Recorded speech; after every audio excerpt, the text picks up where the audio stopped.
Bapak-bapak,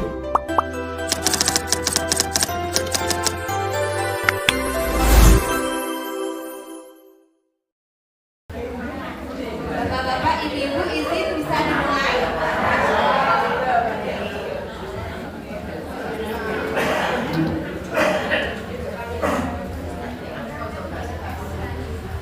Bismillahirrahmanirrahim. Assalamualaikum warahmatullahi wabarakatuh. Waalaikumsalam warahmatullahi wabarakatuh.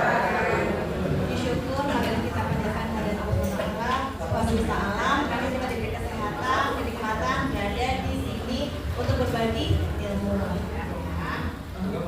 Masih kenal saya siapa? Silakan perkenalan dulu. Nama saya Dr. Ade. Kalau belum ada yang kenal saya kerja di Klinik Prasehat. Ya, saya di sini diminta untuk penyuluhan terkait dengan komplikasi hipertensi dan cara pencegahannya. Nah, di sini yang punya riwayat hipertensi, tolong tunjuk tangan Bapak Ibu. Sudah lupa. Oh, ada 10 lebih. Ya, alhamdulillah. Semua sehat Ibu, Bapak-bapak. Sebelum kita mulai, mari kita lihat dulu. Masih ingat ya dari Mitra Sehat, Prolanis? Masih. Semangat ya Ibu, Bapak-bapak. Prolanis Mitra Sehat. Alhamdulillah, tepuk tangan. Jadi hipertensi itu apa sih? Hipertensi itu di mana tekanan darah akan meningkat dibandingkan normal. Jadi sebelum kita berbicara tentang komplikasi, kita harus tahu dulu nih hipertensi apa. Wah, pasti biasanya kalau ibu-ibu yang sudah lebih dari 3 tahun mengkonsumsi hipertensi sudah paham ya. Wah, nasi kok bunda ki? Wah, nasi kok turun tuh piye ki ya gitu ya. Jadi kalau hipertensi itu silent killer ya ibu-ibu, ada yang bergejala, ada yang tidak bergejala. Nah, yang berbahaya yang mana? Jadi kalau misalkan dikasih Allah atau Tuhan itu gejala pusing, gebrebek, badan pegel langsung tensi. Ya, kita nggak tahu tuh ternyata termasuk gejala hipertensi. Makanya hipertensi itu disebut dengan silent killer, mematikan yang diam-diam. Ya, betul.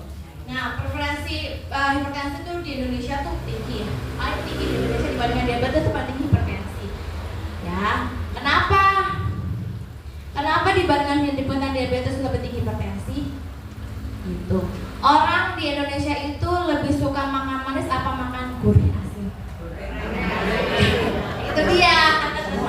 Itulah jawabannya Ibu Bapak ya.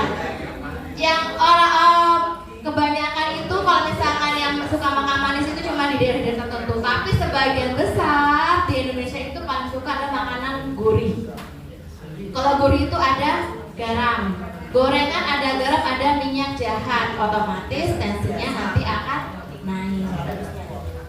Nah, sekarang ini saya itu ya refreshing terkait dengan kategori hipertensi ya. Kalau normal itu di bawah atau sama dengan 120 untuk yang atas, sama dengan 80 untuk yang bawah. Arti sistol diastol apa sih dok? Apa sih perbedaannya? Kalau sistol itu pompa jantung ke seluruh tubuh. Kalau diastol itu pompa jantung dari seluruh tubuh kembali ke jantung. Dan itu semuanya harus dalam batas normal. Ya, disebut prehipertensi. Kalau misalkan tensinya 120 sampai 39, diastolnya 80 sampai 89. Jadi kalau misalkan hipertensi derajat 140 sampai 159, bawahnya itu adalah 30 sampai 99. Hipertensi derajat 2 itu kalau misalkan lebih dari 160, bawahnya lebih dari 100. Hipertensi krisis kalau misalkan di atas 140, untuk bawahnya di atas 120. Pernah nggak ada yang di sini tensinya di atas 180, bawahnya di atas 100?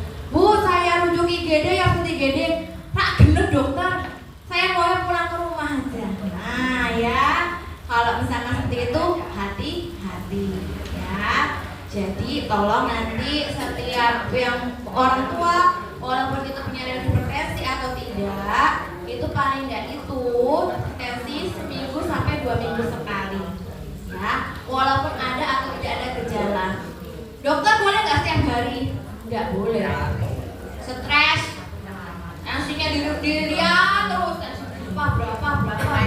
yang ada stres, makanya ada mikir. Kalau mikir tensinya bukan malah turun, malah naik. Ya. Itu kalau misalkan dalam seminggu ada gejala, nah itu tensi nggak apa-apa. Tapi kalau misalkan sehat walafiat, paling tidak screening tensi adalah 1 sampai 2 minggu sekali. Sekarang kita berbicara tentang komplikasi. Patofisio dulu. Patofisio itu apa sih? Jalannya penyakit. Jadi penyakit di dalam tubuhnya jenengan itu seperti apa sih kan gitu ya. Jadi kalau misalkan tensinya tinggi dulu, ya jenengan bayangkan pembuluh darah jenengan seperti selang. Ada selang kan di rumahnya? Pipa ada ya di rumahnya. Nah, pembuluh darahnya selang, tandonnya kui jantungnya. Ya, jantung itu tandon di atas.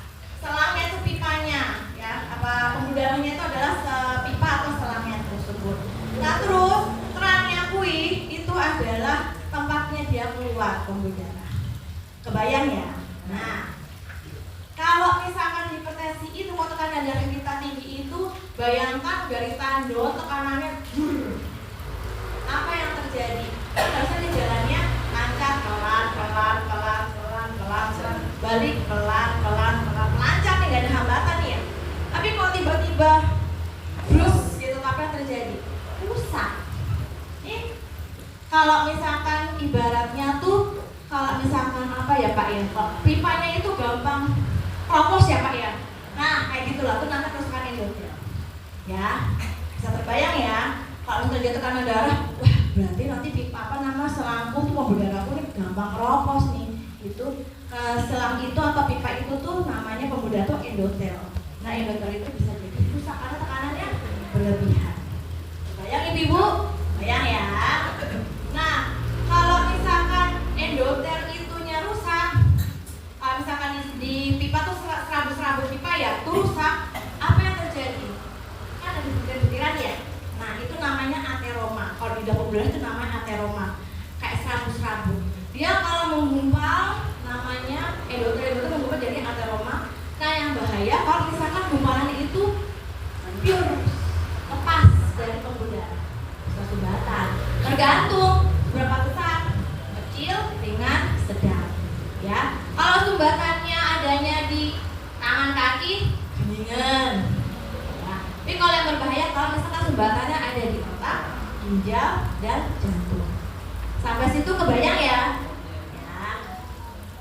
Nah, terus kalau misalkan nih tekanannya terus banget nih dari tandon, bisa dol nggak itu? Selapan namanya kuis selama kayak balon, kalau satu kan kayak balon ya. Kalau misalkan kalau kencang kan bisa bocor ya. Kerannya bisa bocor lah. Nah itu namanya beban jantungnya, beban otak sama beban organ yang lain ginjal itu berat. Paham ya? Bayangkan jantung itu tandon, pembuluh darah itu adalah selang pipanya, kerannya kui adalah otak, ginjal, organ-organ kecilnya misalkan mata, ya usus, itu semuanya dikelari pembuluh darah karena makanan tubuh kita adalah oksigen. Oksigen yang pengangkutan ada siapa? Darah. Sudah paham ibu-ibu, bapak-bapak sampai sini ya? Nah, kalau misalkan nih, sekarang kita lihat dari komplikasinya ya. Misalkan tekanan darahnya si ibu A 180/100, ya, dia bisa lari kemana-mana yang tadi saya bilang itu dol. Contoh, kalau misalkan kardiovaskular itu organ jantung, kardio itu jantung, vaskular kemudian jantung. Penyakit jantung koroner, sumbatan, sumbat, jadinya koroner. Ya. Prinsipnya adalah penyumbatan. Lalu kalau misalkan dibiarkan, lama-lama kalau misalkan tersumbat, dol, jadinya gagal jantungnya. Nah itu organ secara organ. Nah di jantung itu bukan hanya ada organnya aja, di sana ada pembuluh darah, di sana ada musiknya jantung. Nah kalau musiknya jantungnya bermasalah, musiknya jantung juga bermasalah. Kayak misalkan kita main gitar nih, ya, atau main organ. Kalau misalkan nanti kabelnya rusak, apa yang terjadi? Jadinya musiknya itu, irama jantungnya itu bermasalah. Ya namanya aritmia. Ya, jadi di situ. Makanya kadang-kadang gini, aritmia itu apa tuh dok? Yang tahu kan ini tuh ya, koroner itu aja ya, yang paling tahu ya. yang paling mudah adalah yang paling banyak memang koroner. Tapi banyak sekali penyakit jantung karena tekanan darah yang tinggi. Contohnya adalah aritmia.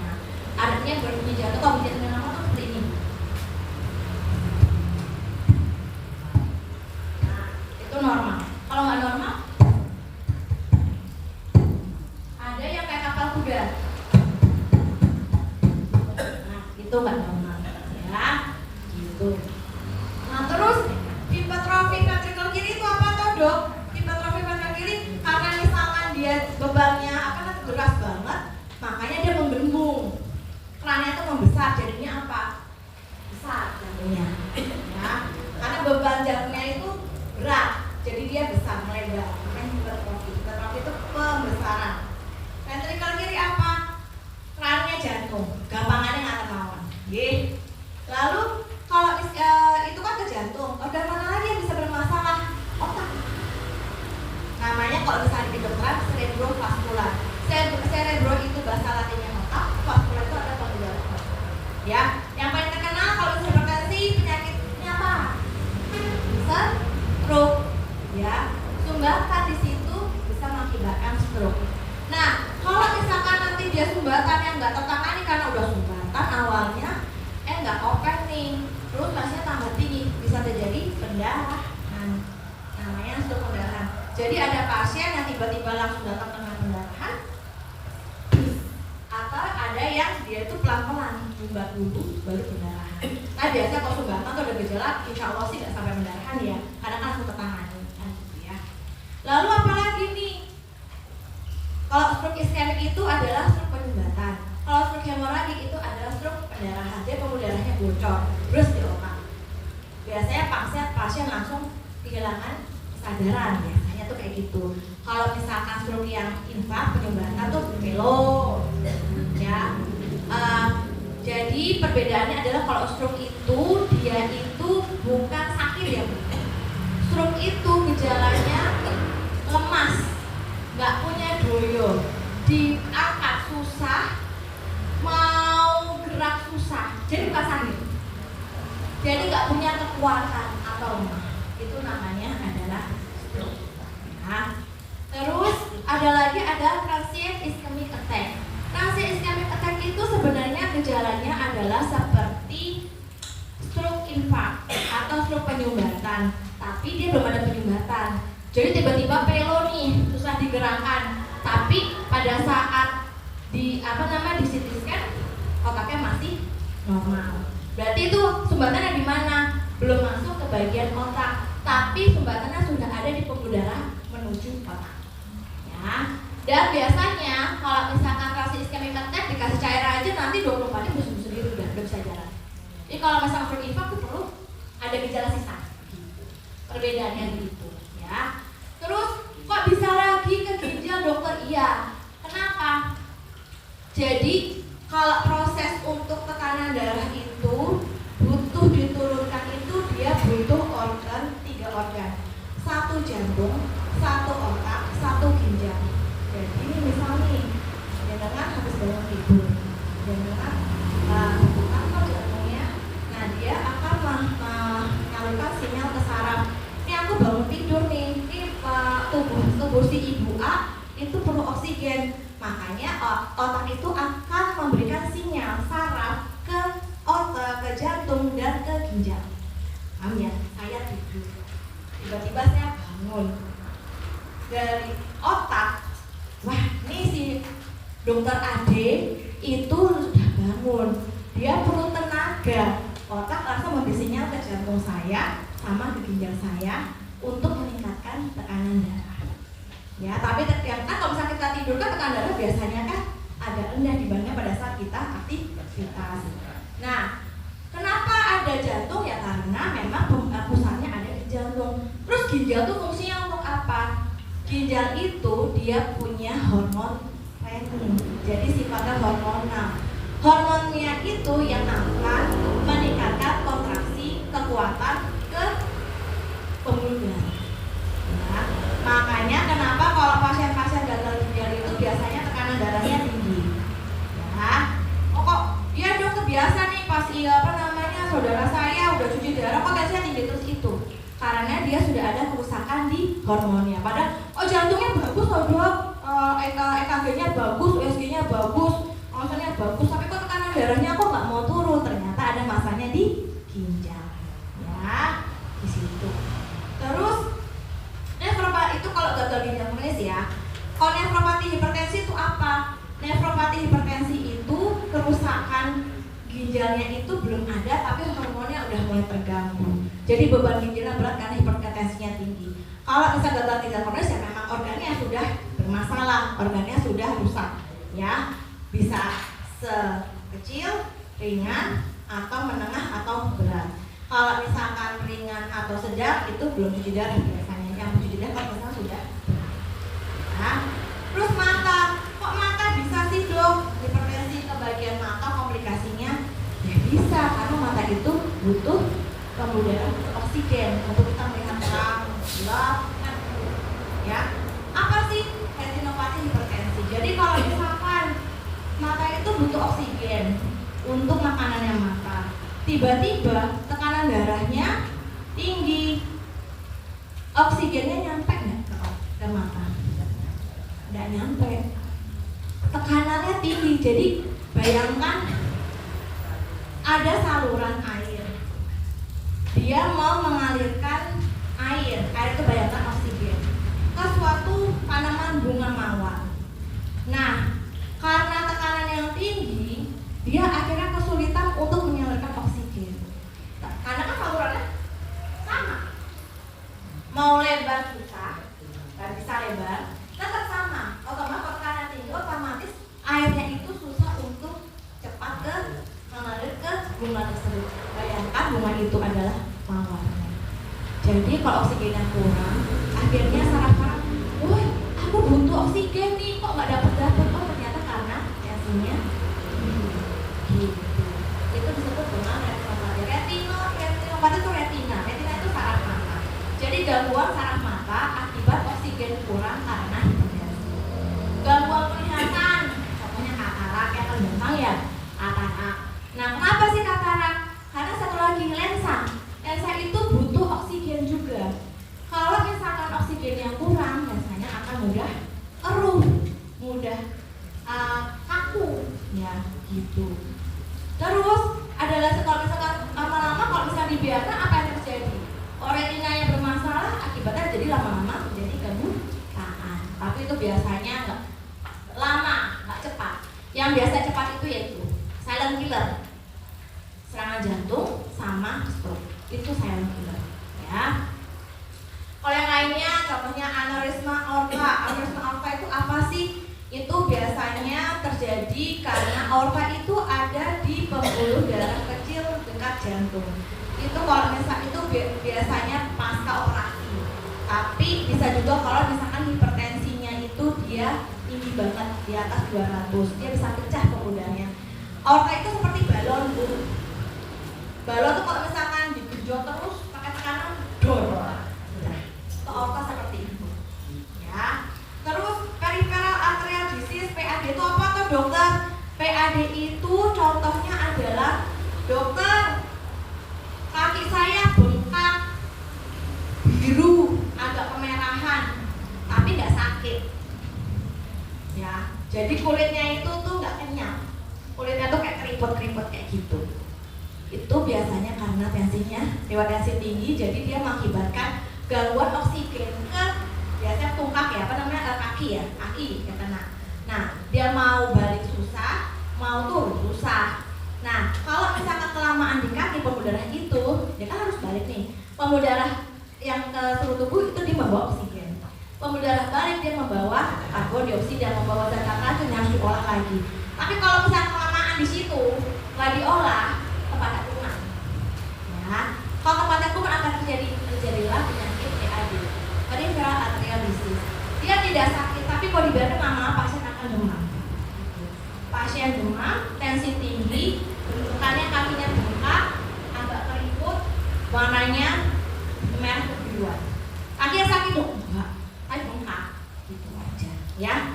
Terus ada lagi adalah disfungsi kognitif atau demensia vaskular. Demensia itu artinya lupa, pikun, ya. Disfungsi itu artinya nggak berfungsi dengan baik. Kognitif itu artinya adalah pikiran kita. Jadi mudah lupa, mudah emosi, mudah kalau misalnya bahasa itu baperan, biasa baperan, ya. Dibawa perasaan, nah itu tuh biasanya kayak gitu. Ada nggak sih dokter hipertensi yang bisa mengakibatkan gejala psikologis? Ada.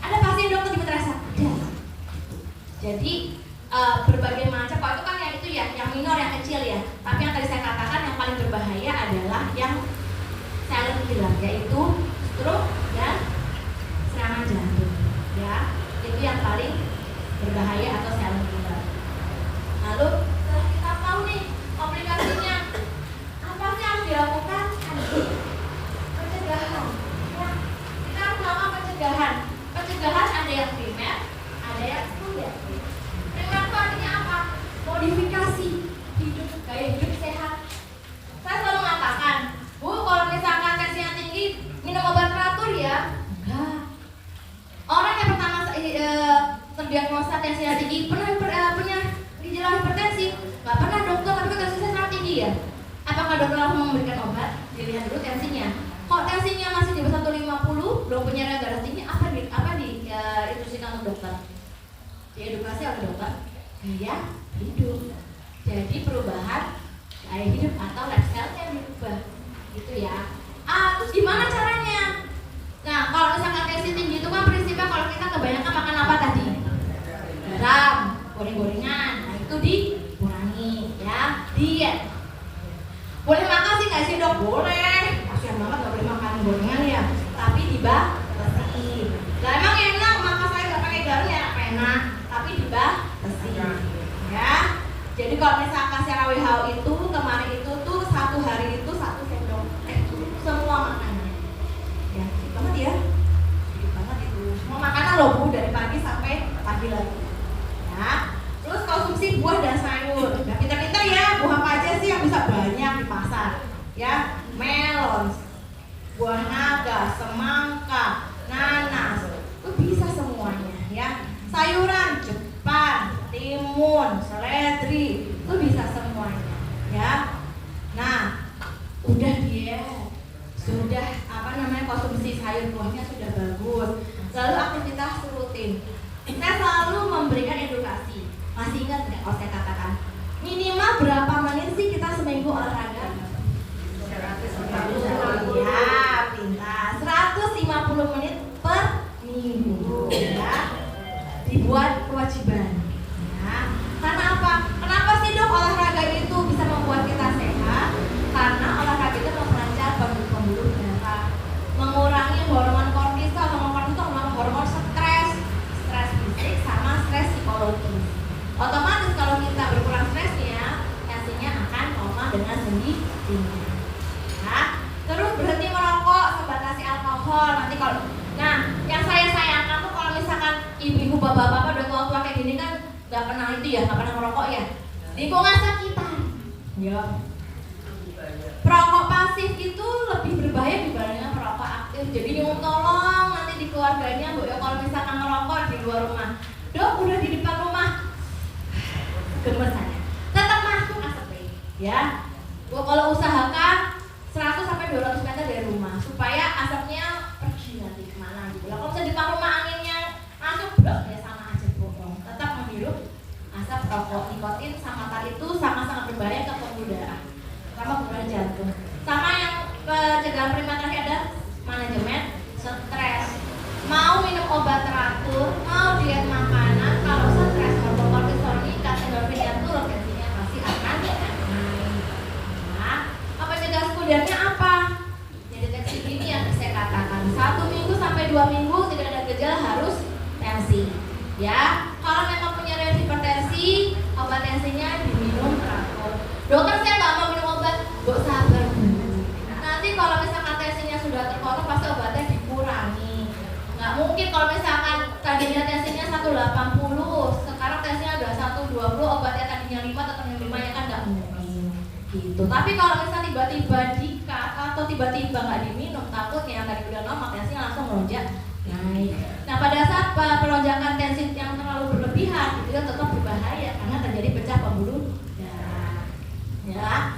Terus monitoring tekanan darah ya situ ya, fungsi ginjal. Kalau fungsi ginjal kita kan diperiksa ya 6 bulan sekali ya ibu bapak ya.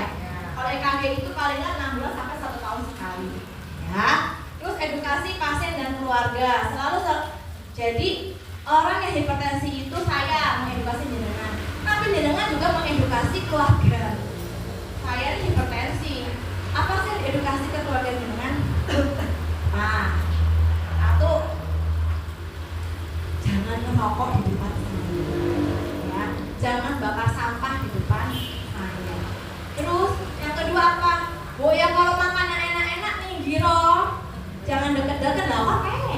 Ya.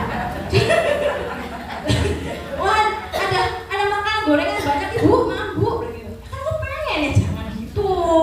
Itu namanya keluarganya nggak support ya. Sama kan sakit gula. Bu enak loh bu ki, kue bolu ketan, manis legit, enak. Ya sakit gula masa akhir dong, gitu ya. Jadi lebih edukasi ke keluarga. Karena ke manajemen untuk hipertensi dan diabetes itu tuh sama ya, penyakit kronis atau itu keluarga sangat-sangat berperan penting gitu. Nah, cukup dari saya seperti itu. Terima kasih. Kalau ada pertanyaan silakan, saya buka 3 pertanyaan ya. Monggo Pak.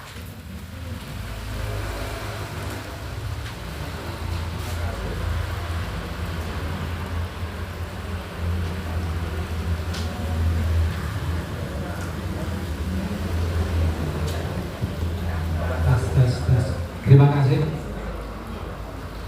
Tadi dijelaskan bangun tidur, kerjasama antara otak, ginjal, dan jantung. Saya berbulan-bulan ini mengalami sakit di yang terbanyak di lengan kanan. Diawali dari bangun tidur. Kalau bangun tidur itu akan mengangkat tangan kanan itu kalau tidak dibantu ya tidak kuat. Tapi kalau sudah dibantu tetap akan jadi sudah biasa. Itu sudah berbulan-bulan. Dan pernah dapat obat dari saya juga, dari Nirmala Suri juga. Itu karena Di samping untuk angkat berat di awal bangun tidur tadi ada rasa sakit di dalam, seperti digigit. Karena ada dokter diberi obat anti nyeri. Setelah saya minum, itu kepala seperti mau vertigo. Saya masuk dokter, dan hampir habis obat, terus waktu kontrol lagi, obat tidak saya gunakan. 2 kali lagi diberi obat sama akan vertigo lagi. Lalu pun saya diberi obat anti nyeri, saya tidak berani minum daripada vertigo. Itu kalau kontrol cocoknya ke bagian apa dan apa mau solusi. Terima kasih Bapak. Mohon maaf, riwayat jenengan diabetes atau hipertensi Pak? Diabetesnya sudah lama, tapi di obat di jantung itu Pak, karena obat Hipertensi juga? Oh, ada pengencer darah Bapak? yang sejenis Pengencer kayak Clopidogrel, Astilet, Asitosa nggak ada? Oh ya. Jadi kita bedakan antara sakit dengan berat. Itu dulu ya Pak ya. Jadi kalau misalkan berat itu artinya pembuluh darahnya itu oksigennya kurang lancar ke organ tersebut. Mau itu di tangan, mau itu di kaki. Tapi kalau sudah terasa sakit, itu berarti sudah ada sakit, berarti sudah ada peradangan di situ. Entah itu bengkak, entah itu merah peradangan. Ya. Nanti itu penyebabnya kalau peradangan itu macam-macam. Tapi di sini saya lebih ke arah pembuluh darah dulu ya.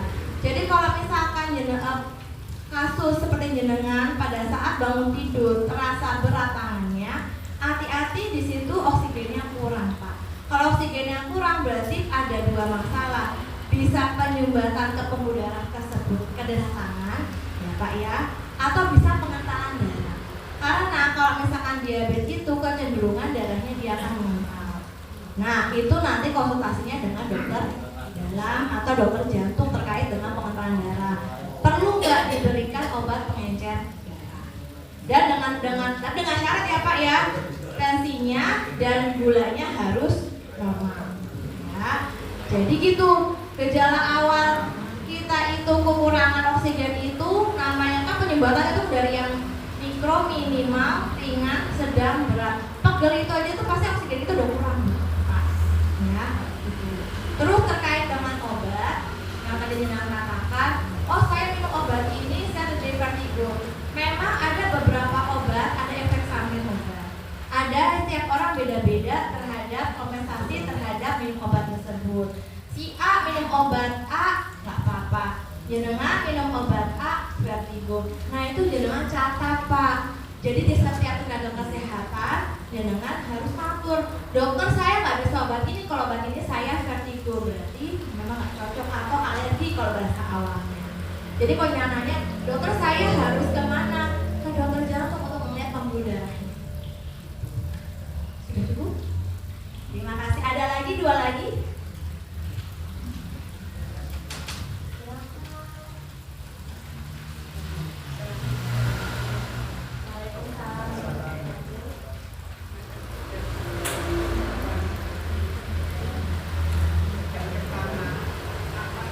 Hipertensi itu termasuk penyakit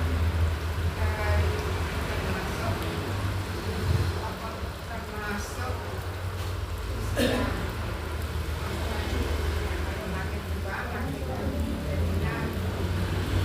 Yang kedua, apakah kalau tensi rendah juga penyakit? Karena saya bandingkan dengan teman-teman saya yang seusia.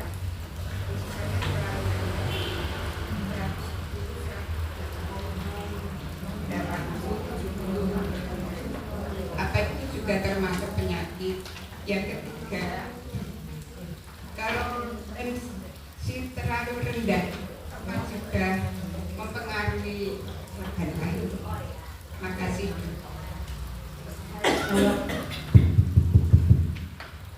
Apakah kalau semakin umur tensi akan semakin meningkat? Tergantung. 1, genetik. Ya, kalau punya riwayat hipertensi di keluarga besar, iya, tensi akan meningkat. Tapi belum tentu. Kok bisa dokter? Lah kalau genetiknya sehat, makannya dijaga, diet, tidurnya cukup, manajemen stres yang nggak akan ya. Jadi itu tergantung gaya hidup kita. Tapi kalau misalkan semakin tua bisa tinggi, dia tergantung gaya hidup, tergantung genetik. Sampai sini sudah paham ya Bu ya?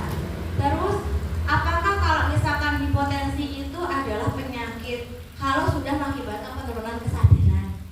Tensi di bawah 80/60, nah itu disebut dengan penyakit.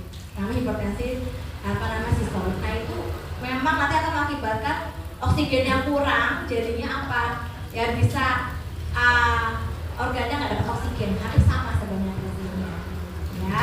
Tapi apakah kalau misalkan tensinya rendah itu tuh batasannya gini, paling gampang adalah saya tensi juga tensi yang rendah Bu. Tapi ada batasannya, nggak boleh di bawah 80, nggak boleh 70 lah ya, 70, 75 itu udah termasuk rendah, itu untuk yang bawah. Yang atas tidak boleh lebih dari kurang dari 90. Karena kalau udah kurang dari 90, 80 itu udah mengakibatkan gangguan ke oksigenasi ke otak dan organ-organ lainnya. Ya, jadi ada batasannya. Hipotensi itu kalau misalkan secara WHO itu jika tensinya itu kurang atau sama dengan 80, bawahnya kurang sama dengan 60. Ada lagi pertanyaan? Terima kasih. Bismillahirrahmanirrahim. Assalamualaikum warahmatullahi wabarakatuh. Selamat pagi dokter. Yang perlu saya tanyakan, saya hipertensi, ya sudah beberapa bulan ini saya minum obat. Terus kemarin itu ternyata setelah minum obat itu normal terus dok semuanya, termasuk saya cek yang 6 bulan itu juga normal. Nah kemarin itu saya mau suntik di DKR meningitis itu, apakah takut atau bagaimana? Tensi itu kok malah sebelum saya ke sana itu saya minum obat yang hipertensi yang pagi itu namanya lupa saya. Itu di sana ternyata sampai di sana itu 100/80 dan dinyatakan rendah. Maka saya terus turun disuruh istirahat sebentar, setelah itu meningitis. Lah setelah 2 hari saya mengambil obat hipertensi di Mitra Sehat, saya cek lagi itu 100/80 juga dinyatakan rendah. Nah, yang saya khawatirkan karena saya sudah minum obat pagi dan malamnya itu amlodipin 10 gram. Nah, itu itu saya tanya, bagaimana dok solusinya, apakah itu masuk bagaimana saya tidak tahu, saya minta penjelasan. Tapi ini belum cek lagi dan badan tidak terasa apa-apa. Terima kasih. Waalaikumsalam. Jadi kalau ada beberapa poin kalau misalkan kita mau tensi supaya tensinya itu optimal ya. Yang pertama sebenarnya kalau misalkan yang paling baik pada saat jenengan habis masuk klinik atau rumah sakit, jangan tensi dulu. Istirahat, duduk selama 10 sampai 15 menit. Sebenarnya pada saat tensi pun nggak boleh ngomong. Ya, tensi itu nggak boleh ngomong. Jadi dia terus bajunya tidak boleh terlalu tebal karena itu bisa mempengaruhi level. Bisa tapi tensinya naik, atau tensinya malah rendah. Jadi gitu. Ya kalau saran saya, kalau tensinya jenengan pengen tahu benar-benar berapa tensi saya, mau itu ke klinik, puskesmas atau rumah sakit kan dipanggil. Bu, Bu A, kok sek Mbak, saya istirahat sek 10 sampai 15 menit. Ya, kalau pakai jaket yang dibuka posisi tanpa berbicara.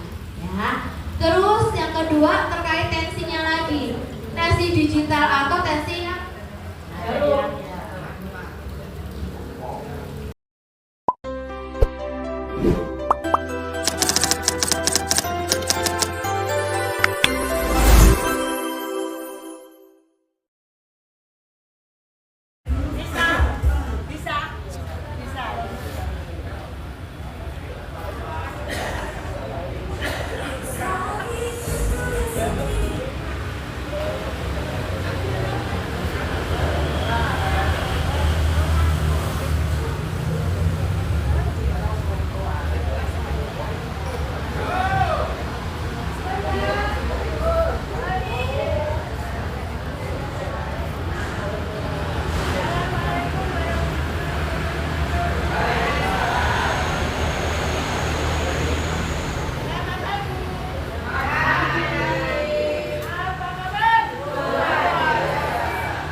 Piye carane?